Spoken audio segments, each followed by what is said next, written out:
about grief in sport. Did you know that sport had grief in it? Absolutely.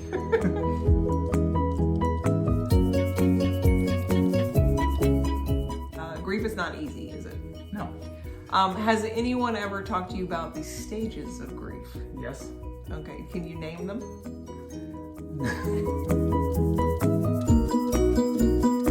Shock, disbelief, anger, and then usually hang out there for a while, and then Depression is the next oh one. yeah, and depression, and Yeah. then like acceptance, and then overcoming or something.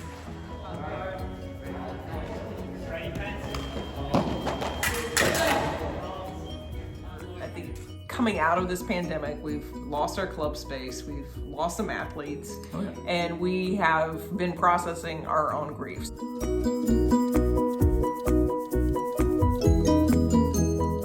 Numerous times in Sabre, for example, it's 14-14. One fencer makes an attack, the other one makes a counterattack. The fencer that earned the right of way is positive they had the touch. And the referee calls it the other way, and they pull their mask off, and their face is just...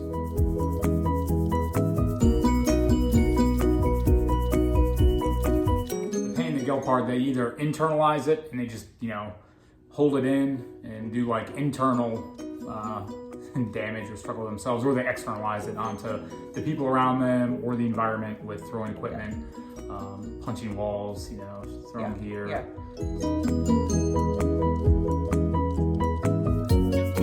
And that guilt and that externalizing and that blame, it can be really short, or it can last a long time, and sometimes years or decades. Oh, sure. I mean, I think it's also up to the coaches and the club owners or the leaders of each club to set what the normal range is for behavior. Absolutely.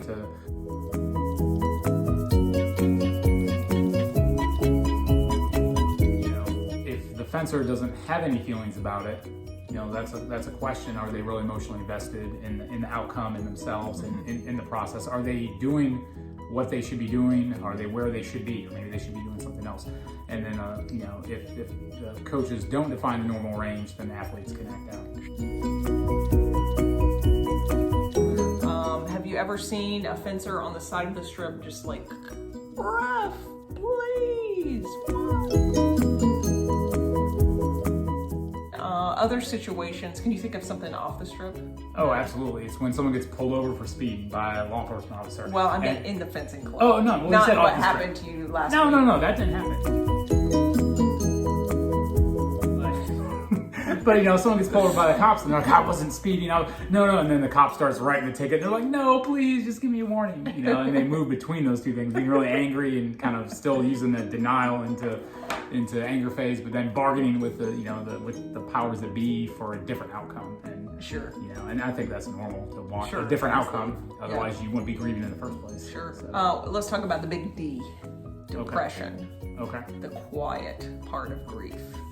This is something that athletes don't talk about. It's not cool to show that you're depressed or down, or maybe don't have that fight motivation.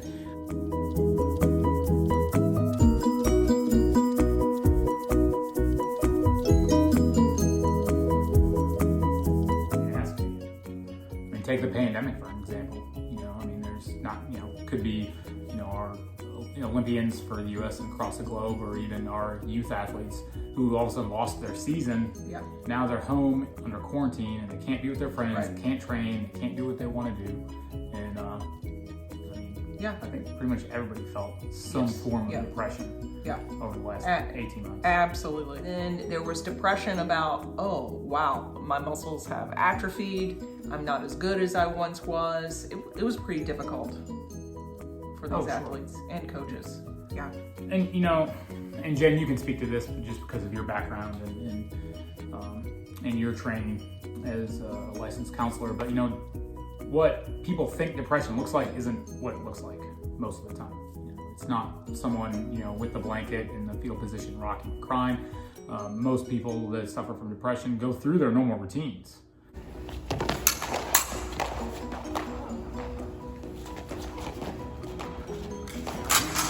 Depression could look like just coming up and still taking a lesson, but they're just not there 100%, or doing the tournament and losing bouts that they probably should win because they're just not in it, or they're struggling. I have observed athletes who are working through this at different stages of their development, and coaches and parents not really understanding that's what's happening, and they confuse that with lack of motivation or lack of investment in the process, and that's not true. And if you're stuck there, you do need to talk to someone, a parent or a coach or a teammate, because the next stage is kind of this you start to turn around, and you have to visualize what path it is that you want to take, and this is where coaches can be pretty important.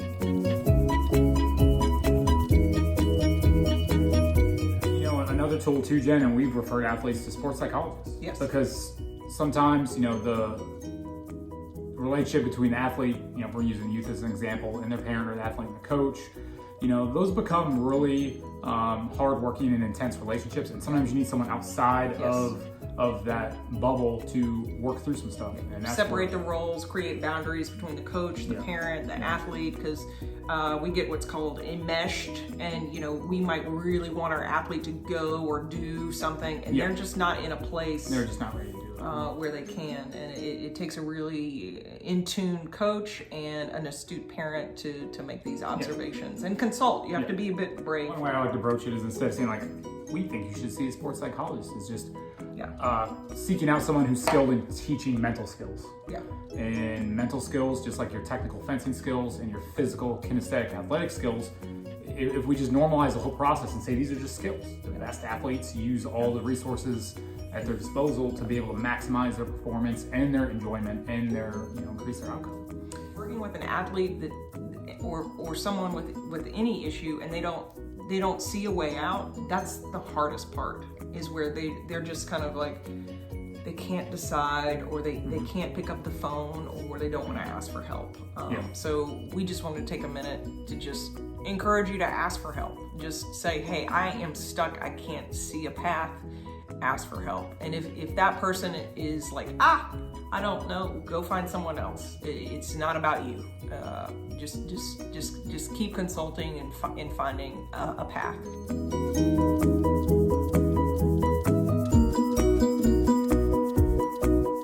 We've accepted that we've lost our space. We've lost some athletes.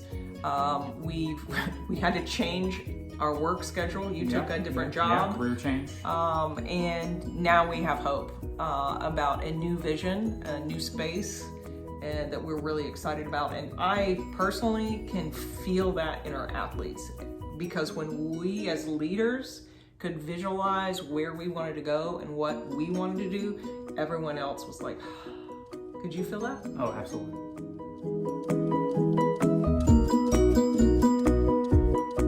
I just continue to be terribly impressed with all of our athletes at our club, but really all the athletes across the globe who have gotten back into their training and their competitions, who are setting goals, who are working, and just maximizing whatever opportunity they had. For some, it was to continue their training with little interruption. For a lot, it was taking a Zoom class in your bedroom without advanced lunge distance.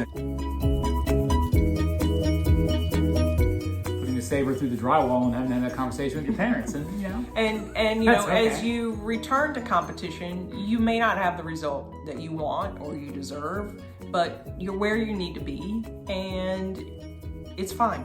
It's really fine. Yeah. Thanks for watching. Thanks, y'all.